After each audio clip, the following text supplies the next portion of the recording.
Okay, it's a double chapter day. Here we go. Chapter 17 Cat, Rat, and Dog. Harry's mind had gone blank with shock. The three of them stood transfixed with horror. Harry's mind had gone blank with shock. The three of them stood transfixed with horror under the invisibility cloak. The very last rays of the setting sun were casting a bloody light over the long shadowed grounds. Then, behind them, they heard a wild howling. "Hagrid," Harry muttered. Without thinking about what he was doing, he made to turn back, but both Ron and Hermione seized his arms. "We can't, mate," said Ron, who was paper white. "He'll be in worse trouble if they know we've been down to see him." Hermione's breathing was shallow and uneven. "How could they?" she choked. "How could they?" "Come on," said Ron, whose teeth seemed to be chattering. They set off back towards the castle, walking slowly to keep themselves hidden under the cloak. The light was fading fast now. By the time they reached open ground, darkness was settling like a spell around them. "Scabbers, keep still," Ron hissed, clamping his hand over his chest. The rat was wriggling madly. Ron came to a sudden halt, trying to force Scabbers deep into his pocket. "What's the matter with you, you stupid rat? Stay still, ouch! He bit me." "Ron, be quiet," Hermione whispered urgently. "Fudge will be out here in a minute." "He won't stay put." Scabbers was plainly terrified. He was writhing with all his might, trying to break free of Ron's grip. "What's the matter with him?" But Harry had just seen. Slinking towards them, his body low to the ground, wide yellow eyes glittering eerily in the darkness, Crookshanks. Whether he could see them or was following the sound of Scabbers' squeaks, Harry couldn't tell. "Crookshanks," moaned Hermione. "No! Go away! Crookshanks! Go away!" But the cat was getting nearer. "Scabbers, no!" Too late. The rat had slipped between Ron's clutching fingers, hit the ground, and scampered away. In one bound, Crookshanks sprang after him, and before Harry or Hermione could stop him, Ron had thrown the invisibility cloak off himself and pelted away into the darkness. "Ron!" Hermione moaned. She and Harry looked at each other, then followed at a sprint. It was impossible to run full out under the cloak. They pulled it off, and it streamed behind them like a banner as they hurled after Ron. They could hear his feet thundering along ahead and his shouts at Crookshanks. "Get away from him! Get away! Scabbers, come here!" There was a loud thud. "Gotcha! Get off, you stinking cat!" Harry and Hermione almost fell over Ron. They skidded to a stop right in front of him. He was sprawled on the ground, but Scabbers was back in his pocket. He had both hands held tight over the quivering lump. "Ron, come on, back under the cloak," Hermione panted. "Dumbledore, the minister, they'll be coming back out in a minute." Before they could cover themselves again, before they could even catch their breath, they heard a soft pounding of gigantic paws. Something was bounding towards them, quiet as a shadow. An enormous, pale-eyed, jet-black dog. He reached for his wand, but too late. The dog had made an enormous leap, and the front paws hit him on the chest. He keeled over backwards in a whirl of hair. He felt its hot breath, saw inch-long teeth. But the force of its leap had carried it too far. It rolled off him. Dazed, feeling as though his ribs were broken, Harry tried to stand up. He heard it growling as it turned around for a new attack. Ron was on his feet. As the dog sprang back towards them, he pushed Harry aside. The dog's jaws fastened instead around Ron's outstretched arm. Harry lunged forward. He seized a handful of the brute's hair, but it was dragging Ron away as easily as though he were a rag doll. Then, out of nowhere, something hit Harry so hard across the face he was knocked off his feet again. He heard Hermione shriek with pain and fall too. Harry groped for his wand, blinking blood out of his eyes. "Lumos," he whispered. The wand light showed him the trunk of a thick tree. They had chased Scabbers into the shadow of the whomping willow, and its branches were creaking as though in a high wind, whipping backward and forward to stop them going nearer. And there, at the base of the trunk, was the dog dragging Ron backwards into a large gap in the roots. Ron was fighting furiously, but his head and torso were slipping out of sight. "Ron!" Harry shouted, trying to follow, but a heavy branch whipped lethally through the air, and he was forced backward again. All they could see now was Ron's legs. which he had hooked around a root in an effort to stop the dog from pulling him farther underground. But a horrible crack cut the air like a gunshot. Ron's leg had broken, and a moment later, his foot vanished from sight. Ew. "Harry, we've got to go for help," Hermione gasped. She was bleeding too.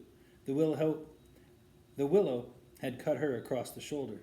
"No, that thing's big enough to eat him. We haven't got the time." "Harry, we are never going to get through without help." Another branch whipped down at them. Twigs clenched like knuckles. "If that dog can get in, we can," Harry panted, darting here and there, trying to find a way through the vicious, swishing branches. But he couldn't get an inch nearer to the tree roots without being in range of the tree's boughs. "Oh, help! Help!" Hermione whispered frantically, dancing uncertain on the spot. "Please!" Crookshanks darted forward. He slithered between the battering branches like a snake and placed its front paws upon a knot on the trunk. Abruptly, as though the tree had been turned to marble, it stopped moving. Not a leaf twitched or shook. "Crookshanks!" Hermione whispered uncertainly. She now grasped Harry's arm painfully hard. "How did he know?" "He's friends with that dog," said Harry grimly. "I've seen them together. Come on, and keep your wand out." They covered the distance to the trunk in seconds, but before they had reached the gap in the roots, Crookshanks had slid into it with a flick of his bottle brush tail. Harry went next. He crawled forward, head first, and slid down an earthy slope to the bottom of a very low tunnel. Crookshanks was a little way along, his eyes flashing in the light from Harry's wand. Seconds later, Hermione slithered down beside him. "Where's Ron?" she whispered in a terrified voice. "This way," said Harry, setting off, bent-backed after Crookshanks. "Where does this tunnel come out?" Hermione asked breathlessly from behind. "I don't know. It's marked on the Marauder's map, but Fred and George said no one's ever gotten into it. It goes off the edge of the map, but it looks like it was heading for Hogsmeade." They moved as fast as they could, bent almost double. Ahead of them, Crookshanks's tail bobbed in and out of view. On and on went the passage. It felt at least as long as the one to Honeyduke's. All Harry could think of was Ron and what that enormous dog might be doing to him. He was drawing breath in sharp, painful gasps, running at a crouch. And then the tunnel began to rise. Moments later it twisted, and Crookshanks had gone. Instead, Harry could see a patch of dim light through a small opening.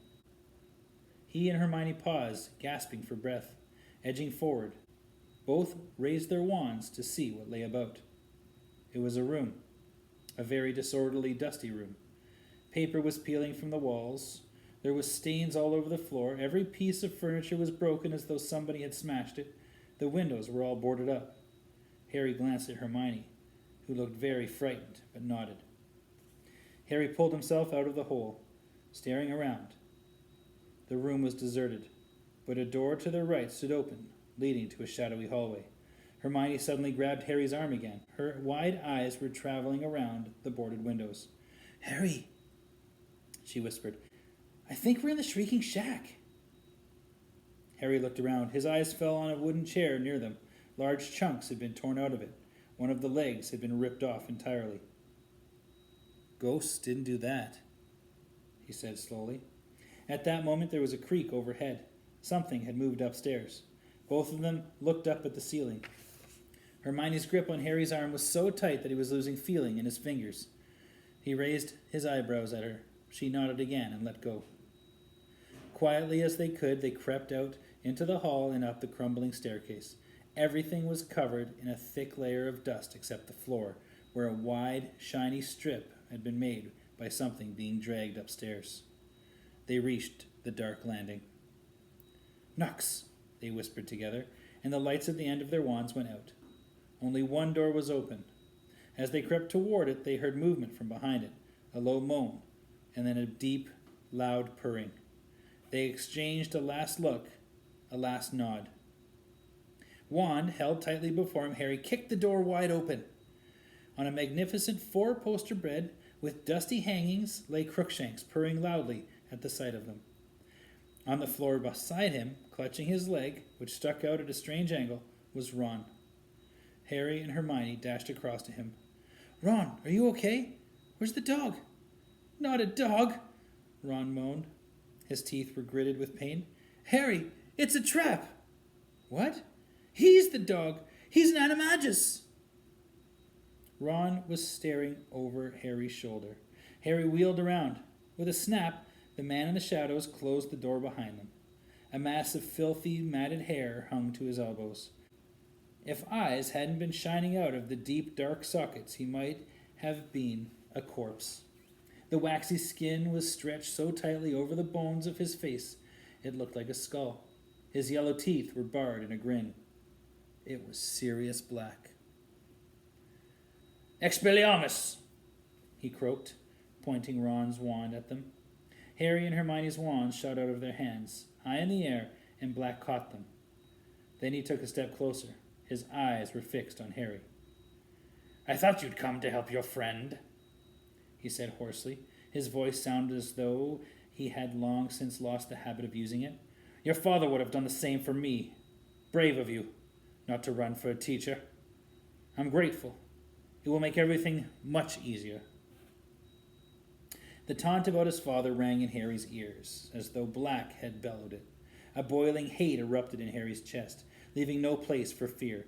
For the first time in his life, he wanted his wand back in his hand, not to defend himself, but to attack, to kill.